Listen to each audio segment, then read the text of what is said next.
Hi, my name is Matthew Gonzali, and welcome to a show that I like to call Reasons to Live.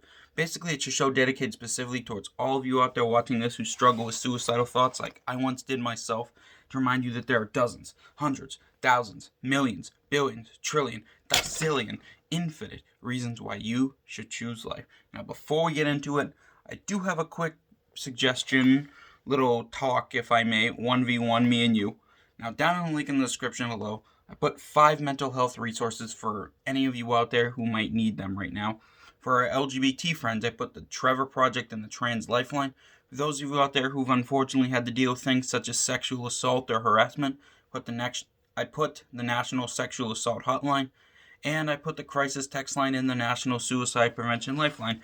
Now, I'm sure you've probably seen them before, and they might be just that, numbers to you right now.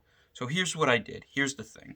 On top of putting their numbers there, I also put their respective website links down in there too, so you can check out something like their FAQ page, see what they're about, see what happens when you call, and when you're done watching this video, I have a favor to ask you, okay? I'm not directly asking you to call out if you don't feel comfortable with it right now, but what I want you to do is click the first link in the description below. That'll take you to an article by BuzzFeed News that'll explain exactly what will happen when you call, say, the National Suicide Prevention Lifeline or the Crisis Text Line.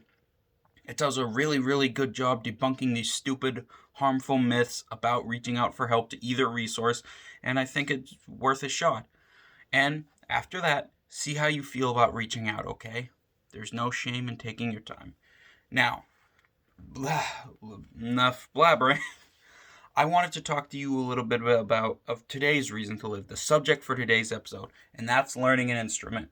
Now, me personally, I don't know any instrument stuff at all. I attempted to learn guitar when I was in middle school because my grandfather's a famous rock and roll guitarist. If any of you ever heard Johnny Thunders and the New York Dolls, that's my grandfather. So I had the urge to join a band. It didn't work out very well, but anyway, I digress. This episode might not necessarily, in its meaning, be about an instrument to you specifically. It could just be about any hobby that you've been thinking about taking up, but don't feel like you can or don't feel like you're ready for. And here's the thing. If you die today, you will never get the chance to try that hobby that you've been wanting to do for so long. What better time is it than now to give that hobby a shot? It might be just a thing to give you a good kick in the ass and show you that there are tons of reasons to live, this just being one of them. And don't worry about it being a small or seemingly insignificant reason to live. A lot of us out there who have struggled with suicidal thoughts have mentioned that it's the little things like this that kept us going during our darkest moments. So just consider it, okay? I hope my ramblings today were able to help you in any way possible on your journey towards recovery. You will get better. I promise you. You're stronger than you realize. All right, my name is Matthew Gonzali, and remember, there's always a reason to smile.